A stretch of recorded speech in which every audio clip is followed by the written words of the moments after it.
گزارش کر رہا ہوں مفکر اسلام پیرزادہ علامہ رضا ثاقب مصطفی، جو مولوی نہیں بولتا مرد کلندر بولتا ہے، علم نہیں فیض بولتا ہے، آئیے شریعت اور تصوف دونوں پہ پہرا دینے والا مرد کلندر علامہ پیرزادہ رضا ثاقب مصطفی صاحب، جو تقریر نہیں تبلیغ کر رہے ہیں اس وقت پورے ملک پاکستان میں، ہمارے سر کا تاج ہیں، سنیوں کا سر کا شومر ہے حضور قبلہ علامہ رضا ثاقب مصطفی صاحب، امیر ادارۃ المصطفیٰ پاکستان۔ الحمدللہ رب العالمین والصلاة والسلام علی سید الانبیاء والمرسلین۔ قال اللہ تعالی وتبارک فی القرآن المجید والفرقان الحمید۔ بسم اللہ الرحمن الرحیم۔ قل ان کان آباؤکم وابناؤکم واخوانکم وازواجکم وعشیرتکم واموال اقترفتموها وتجارۃ تخشون کسادها ومساکن ترضونها احب الیکم من اللہ ورسولہ وجہاد فی سبیلہ فتربصوا حتی یاتی اللہ بامرہ واللہ لا یہدی القوم الفاسقین۔ صدق اللہ مولانا العظیم وصدق رسولہ النبی الکریم الرؤوف الرحیم۔ اللہم نور قلوبنا بالقرآن وزین اخلاقنا بالقرآن وادخلنا الجنۃ بالقرآن ونجنا من النار بالقرآن۔ قال اللہ تعالی وتبارک فی شان حبیبہ مخبرا وعامرا ان اللہ وملائکتہ یصلون علی النبی یا ایہا الذین آمنوا صلوا علیہ وسلموا تسلیما۔ الصلاۃ والسلام علیک یا رسول اللہ وعلی آلک واصحابک یا محبوب رب العالمین۔ الصلاۃ والسلام علیک یا رسول اللہ وعلی آلک واصحابک یا راحت العاشقین۔ تمام حمد و ثنا، تعریف و توصیف اللہ جل مجدہ الکریم کی ذات پاک کے لیے، جو خالق کائنات بھی ہے اور مالک شش جہات بھی۔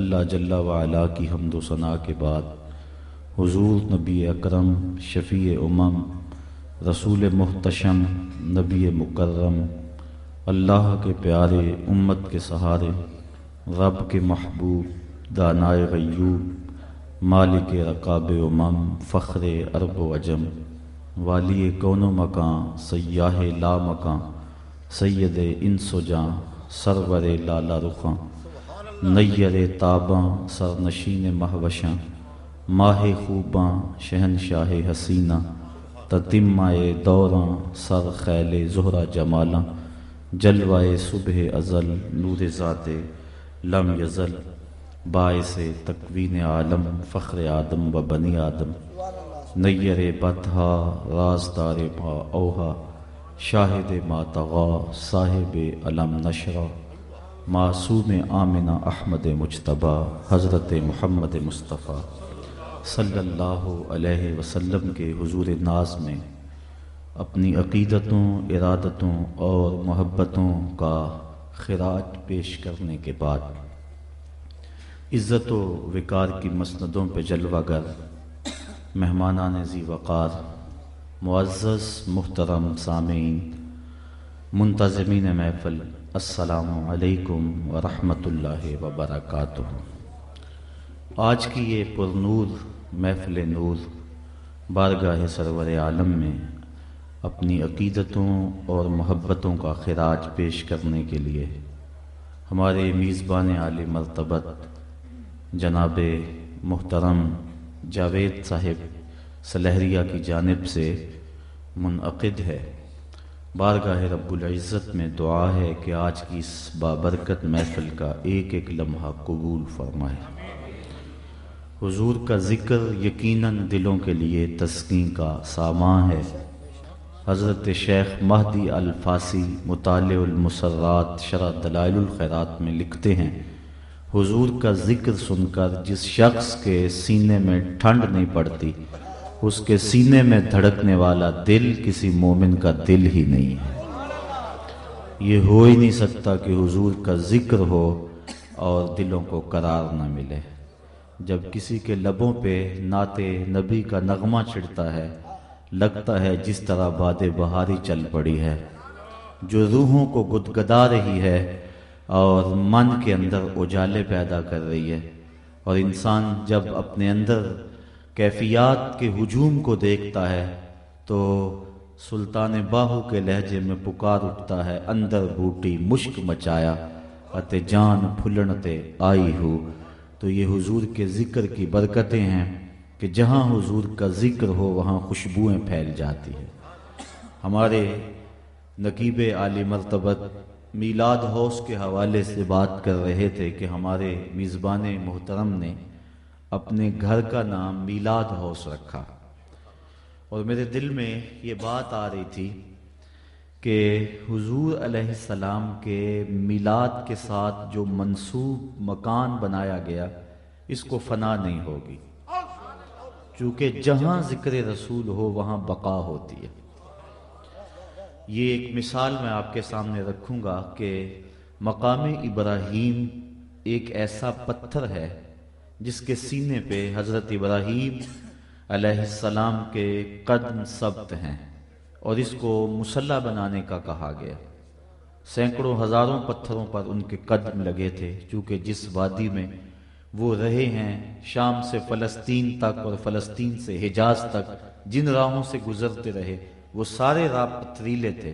کوہ ابو قبیس کی چھاتی پہ بھی ان کے قدم لگے اور وہاں کھڑے ہو کر انہوں نے حج کا پیغام لوگوں تک پہنچایا اور ندا دی، لیکن کسی اور پتھر کو باقی نہیں رکھا گیا اور صرف مقام ابراہیم کو باقی رکھا گیا، جبکہ کئی اور پتھروں پہ بھی ان کے قدم لگے تھے۔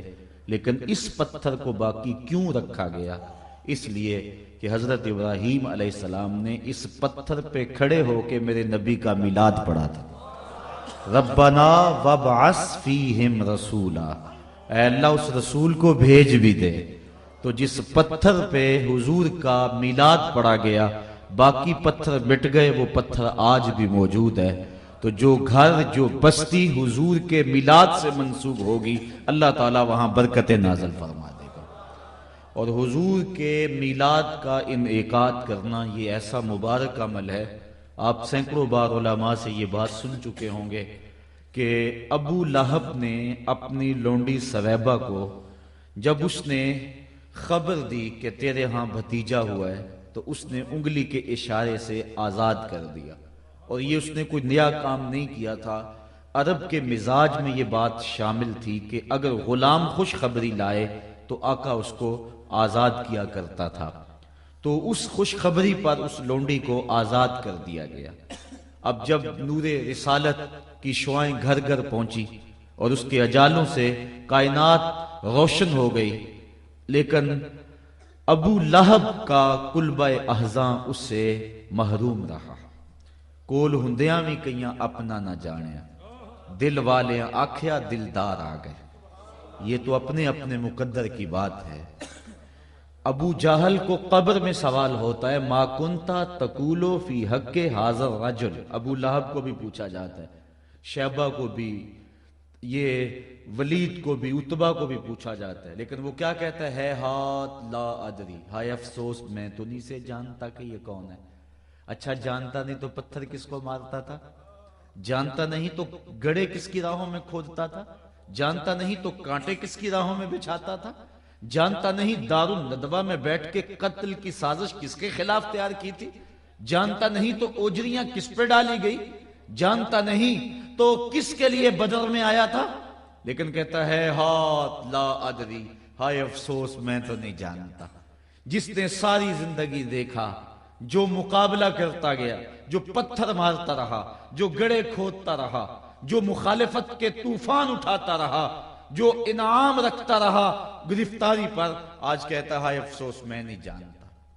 اور 14 صدیاں گزرنے کے بعد ایک مومن قبر میں اترتا ہے، رخ محبوب کی زیارت ہوتی ہے، اور فرشتہ پوچھتا ہے بتا عامر چیمہ یہ کون ہے؟ تو وہ کہتا ہے پیچھے ہٹو، پہلے پائے ناز کو بوسہ تو لے لینے دو، میں تو مر کے پہنچا ہوں یہاں اس دل ربا کے واسطے، میری تو زندگی اسی نبی کے نام پہ گزر گئی، اگر میں جانتا نہیں تھا ہٹلر کے دیش میں نے نبی کے نام پہ جان کیوں وار دی تھی، میرا تو سارا سرمایہ یہی ہے، یہ تو میرے بخت کہ وہ میری قبر میں آئے وہ میرے مزار پہ گھونگٹ اتار کے، آئے وہ میرے مزار پہ گھونگٹ اتار کے، مجھ سے تو نصیب اچھے ہوئے میرے مزار کے، یہ تو بخت سمجھ گئے کہ وہ میری قبر پہ آئے ہیں۔ تو جس شخص نے ساری زندگی دیکھا وہ تو پہچان نہیں سکا، اور جس نے کبھی نہیں دیکھا تھا وہ فوراً کہتا ہے پیچھے ہٹو، بعد میں بتاؤں گا، پہلے پائے ناز کو بوسہ تو لے لینے۔ اب بتائیے کہ جس نے دیکھا وہ پہچان نہیں رہا، اور جس نے کبھی نہیں دیکھا تھا، صدیوں کا فاصلہ ہے، وہ فوراً پہچان رہا ہے۔